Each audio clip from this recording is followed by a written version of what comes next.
Broadcasting from the business capital of the world, this is the Podcast Business News Network.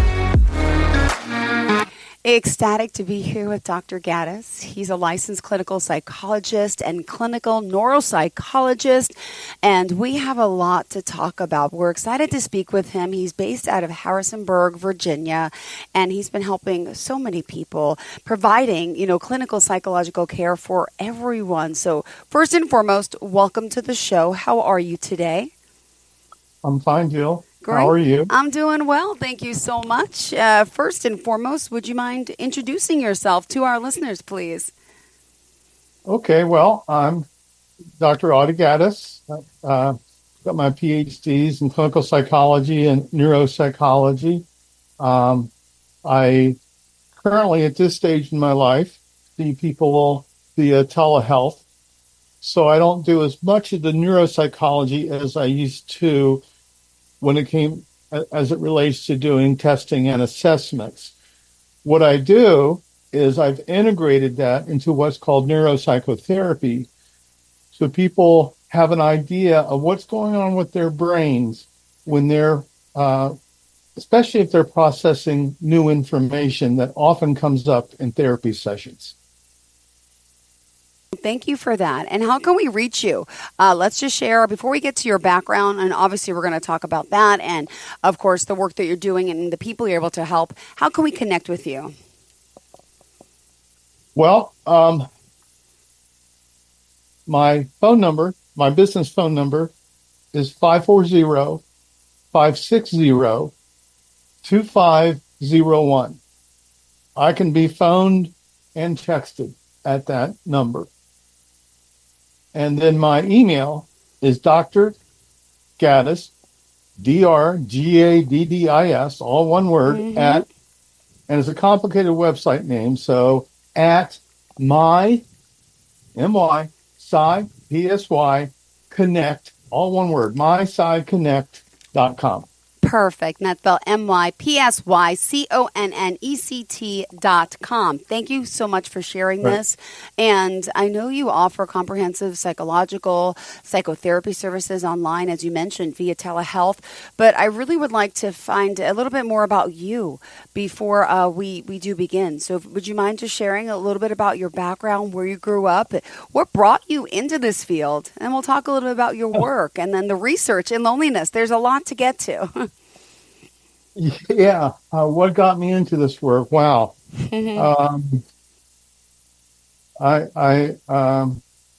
Let's say I came from an interesting family that certainly prompted a need for psychological services. God bless. But I always had this curiosity, even as a child, as to what makes people change. Yeah. Why people change, what motivates people to change, why do we refuse change? Even if it's in our best interest, why do we at times refuse it? And it was that compelling question which stayed with me through college and then grad school and then my first PhD in clinical psychology, where I explored that.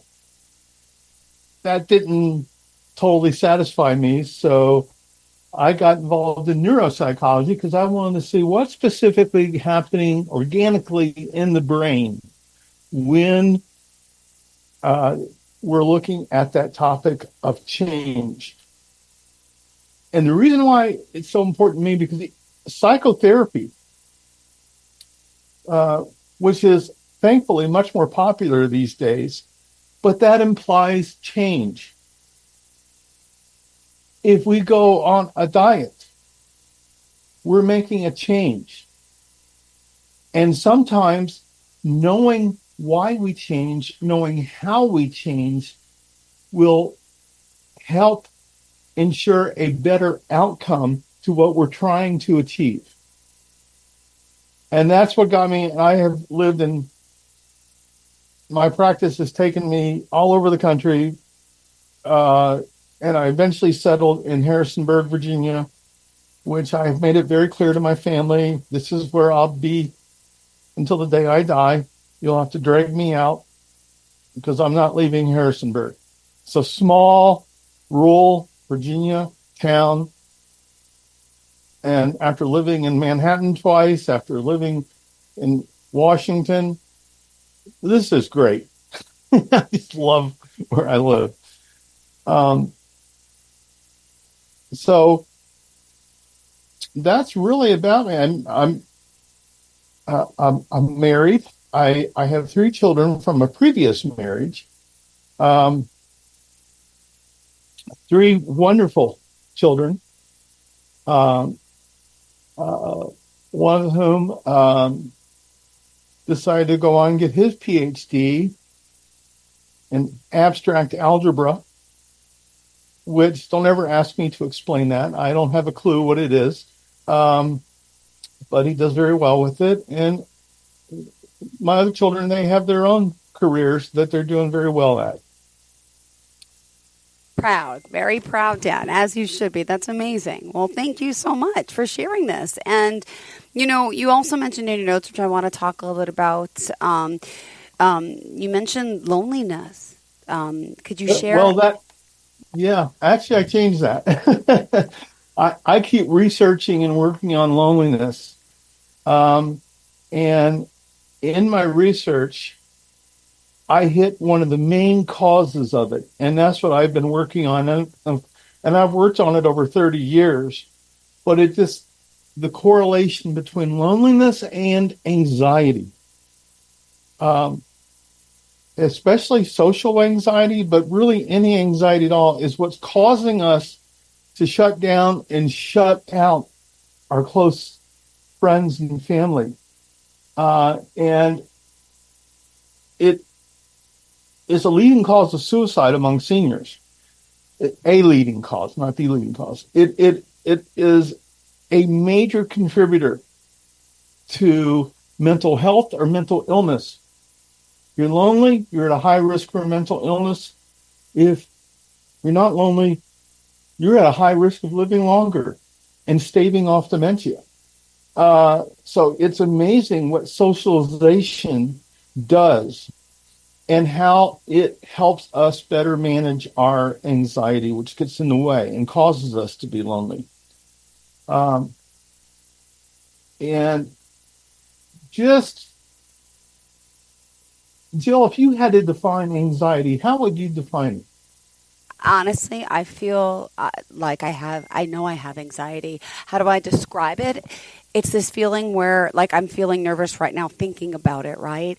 I'm overwhelmed. I'm panicked. I'm worrying about the next thing that I don't have the time to do with 2 little kids, being a single mom, working full time. Anxiety is very high in my head.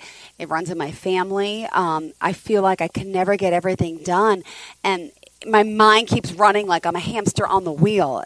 If that helps, that's my anxiety. Do people describe it that way? That's exactly how they describe it. That and more. I have experienced. I'll go ahead and admit it.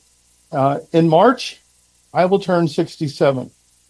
You don't look 67. And okay, first of all, we were all born with some anxiety. Mm-hmm. It's what our brain uses to ensure the survival of our species. Okay. If we didn't have anxiety, and there's a part in our brain called the amygdala over here on the side. What that does is that's where you've probably heard about fight or flight. Correct. Fight or flight response. Yep. Mm-hmm. That's where the fight, flight, or freeze response takes place. And that is the brain's warning system that we're in danger. If you can imagine, we're just hundreds of thousands or millions, however you want to call it, thousands or years ago, we're just coming down out of the trees or out of the caves, however you want to say it, or just got booted out of the garden. I don't know. But suppose we don't have that function in our brain that tells us that we have to be cautious. We step out of our cave and we look at a saber-toothed tiger. Now, we know now you're not going to mess with that tiger. Uh-huh. That tiger, it would weigh at least 3 times as much as you if it was a full adult. It would see you, Jill, as a snack. Uh-huh. And so not having that fear, we look at the tiger and we're here, kitty, kitty, kitty, kitty, not realizing that we're constructing our own doom. Anxiety is what tells us, hey, there's something going on. It's excessive anxiety that is the problem. And that affects us. You described some great symptoms. Uncontrollable worry, it affects our concentration.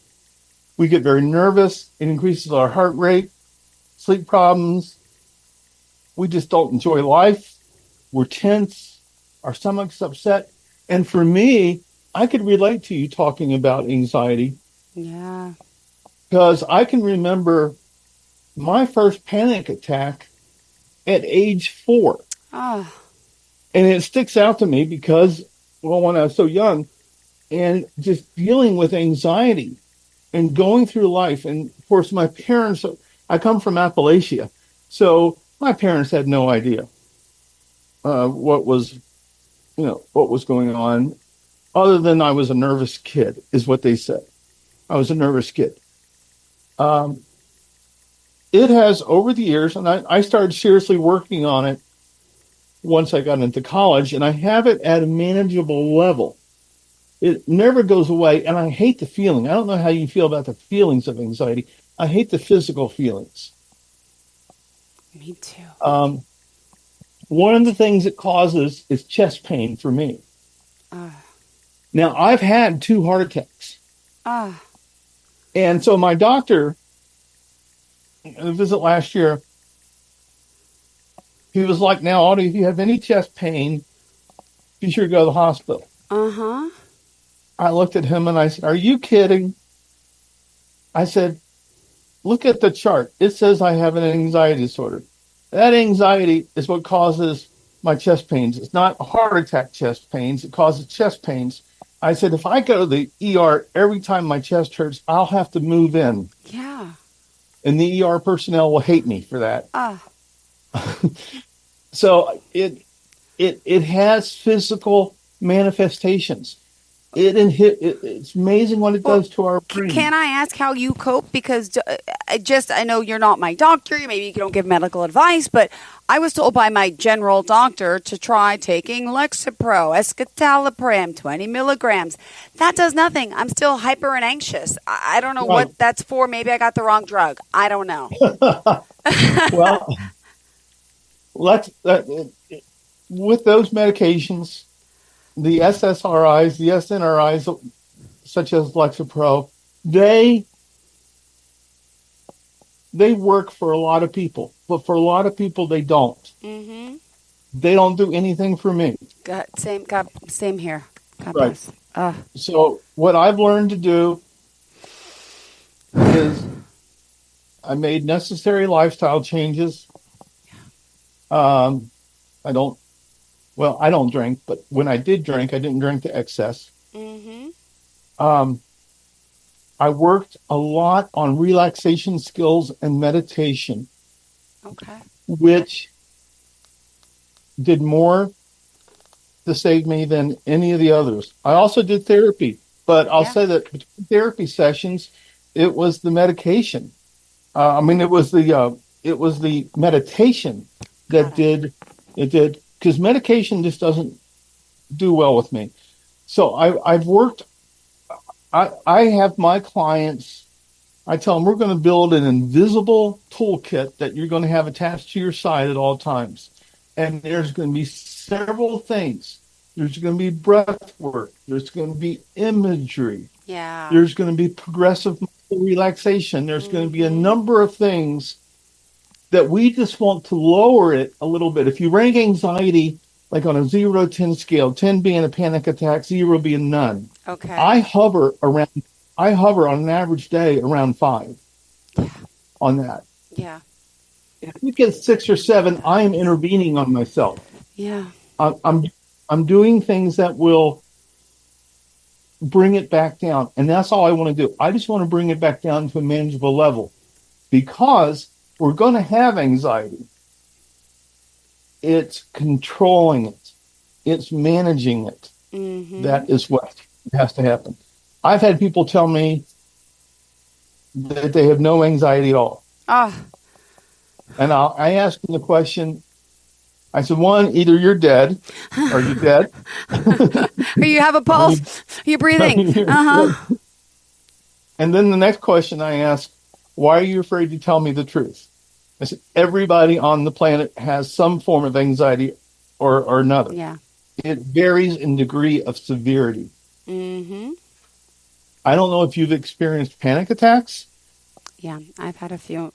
Again, I'm not even sure if they were, but I'm assuming they were because I never sought professional help since I was a child because I'm even anxious and anxiety about, well, how am I going to find the time to talk to someone? How am I going to find the time to commit to someone? Who's going to watch my kids?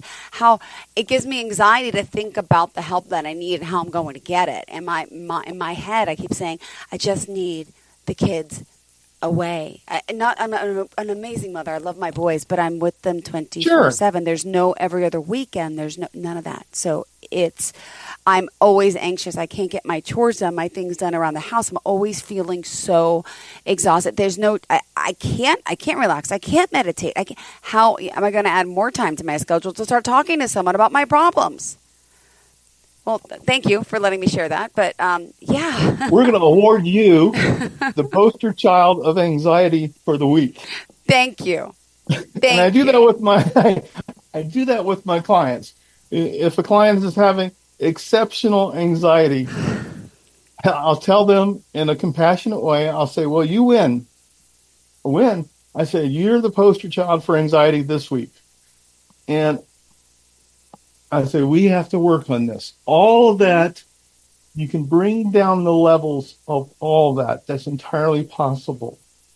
And reduce it to where it is not an ever-present horrible feeling. I hate the feeling of anxiety in my body. Mm-hmm. Not only does it cause some chest pains and not heart attacks, what it does is I get nauseous, I get stomach cramps. I just can't stand the feelings of anxiety. Yeah. And what I have found, and this goes right into my research on loneliness, people experiencing anxiety do the obvious. Yeah. The obvious is they don't socialize. They isolate. They pull back. Now, me, I have social anxiety. That stems from having a panic attack in the middle of a grocery store years ago. Wow. I have a simple solution for that. Mm-hmm. I only go to the grocery store with my wife. I don't go by myself. Mm-hmm. I don't even want to risk a repeat of that. That was so embarrassing. So to avoid that, I just don't do it. Now that's an easy tip for me to follow to control my anxiety, but that's not always possible. Yeah.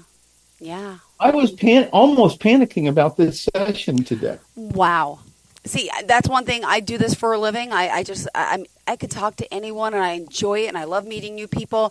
A lot of times I get that fear from people. We talked before the show, hey, I'm a little nervous, hey, and I'm just like the first person to say, I'm like your friend. We're just going to have a conversation and I promise you'll get through it and it'll be okay. So you're not the first to say that before the show, but I really hope that you are having a good time because your knowledge is not only helping people listening, it's been helping me today. So I appreciate that. Thank you.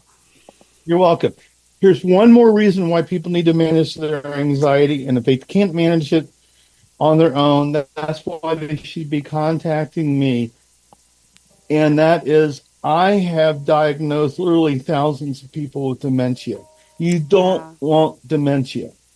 You don't want it. And if you want to increase your risk for it, don't do anything about your anxiety. Anxiety correlates with a higher risk of dementia. Wow. So I tell people, get that under control now. Some of my most anxious people are in memory units for their dementia. Now they got dementia and they're having anxiety along with it. That is just, and so I tell people, get it under control before it's too late. And that's why I work on it. I do the meditation. I do the progressive muscle relaxation. I do watch my diet. There's certain foods that make me more anxious than other foods. I would love to drink. Mm-hmm. I'll admit that. Yeah. I love vodka. I could brush my teeth in vodka. And I love wine, since we're being honest. I have so many unopened bottles at my house. I don't know what to do with them. I don't have time to drink anymore. But thank you for sharing that. Yeah, I don't drink it because I know after I drink it, after it gets out of my system, I'm going to be twice as anxious as I was before. And not feel I just so good. Yeah. Right. I know I have a hangover, but I'll be very anxious about my hangover. I don't want that. Wow. Well, I mean, we are on a roll. We only have 3 minutes left in the show. I just can't believe how fast it goes. But this has been a great show. I hope we're having more shows, I hope, right? Right. All right. Fantastic. Because I want people to know that you're here for them. So this is psychological care for everyone. And you're offering this now virtually. Is there a certain state you have to be in? Are you able to work? Where can you work? Well, I'm licensed in Virginia, so I can only see people with insurance only in Virginia. Okay. I do have a way of seeing them outside of state. It's private pay. It's reduced, and they can contact me, and we'll discuss that. I don't turn away clients. Yeah. It's one of my policies. I've got to a place in my life where I don't have to look to every client as, being able to feed my family. That's all resolved. And so now I can just enjoy what I'm doing. And you're giving back. And that's what I'm doing. Dr. Audie, that's amazing. That is so, yeah, I'm tearing up over this because that is beautiful that you're doing that for so many people. Really. Wow. I commend you on that. And as a great family man, as a doctor, as a companion, as the man that I just met today on this podcast, and I hope everyone's been listening to this. And if not, you can obviously re-watch it, re-listen to it, and I hope maybe you put them up on your website. They can check it out. psyconnect.com. So mypsyconnect.com to reach you. And do you want to share your phone number again? mypsyconnect.com. Perfect. Do you want to share a phone number again as well? Go ahead. Yes, 540-560-2501. Perfect. And how did you want to leave off? 560-2501, right? Yeah. Go ahead, I'm sorry. No, I know. We're stepping on each other. It's just a little bit of a delay. No one's fault. How did you want to leave off to people out there who may be in need of your help? Please contact me. We'll work something out. We can do it on telehealth. If that's impossible, we can do it over the phone. I see people in several countries. Wow. And this is my passion in life, and I'm happy to do it. I don't know what else I would do. I guess if I couldn't use my PhDs, I guess I would maybe greet people at Walmart. I don't know. Me too. I like that idea, right? No job too unimportant, doesn't go unnoticed. We all, I know I'm a happy person like that too, and I love helping people. Clearly you do, and it's amazing that. Thank you so much for being here and for being amazing. Thank you again, Doctor. And Dr. Audie Gaddis will be back with us hopefully soon, and we'll connect more. I would love to hear some stories, about some of your clients, obviously without using their name, but the type of things they're going through and how you've gotten through to them and how you've helped change their lives for the better. Thank you again. Okay. All right, Doctor. You're Have welcome. a fantastic day. This was great. Thank you so much. You made my day. Thank you for I'm your not time. alone. Okay. Listening to a professional tell me that it's okay to have anxiety because even the professional has anxiety. So thank you. Thank you. You're welcome. Bye-bye, darling. Now, have a great day. relax a little bit about it. You take care. Bye-bye. You too. Bye-bye.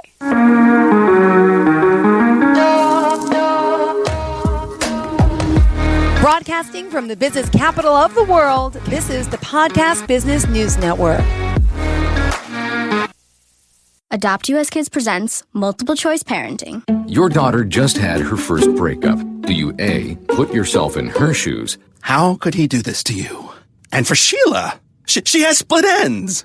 B, console her? Oh, sweetie, this is going to happen a lot. 4, maybe 5 more times before you get married. C, take charge? Got to get this all straightened out. Give a little talking to, man to man, mano a mano. Hey, Steve! Is now a good time? No? Okay, no problem. Bye. Or D, help her find a new boyfriend? I know a great place to meet boys. The internet. Nice, single boys. Never mind. How about some ice cream? As a parent, there are no perfect answers. But you don't have to be perfect to be a perfect parent. Thousands of teens in foster care will love you just the same. For more information on how you can adopt, visit adoptuskids.org. A public service announcement from the U.S. Department of Health and Human Services, Adopt U.S. Kids, and the Ad Council.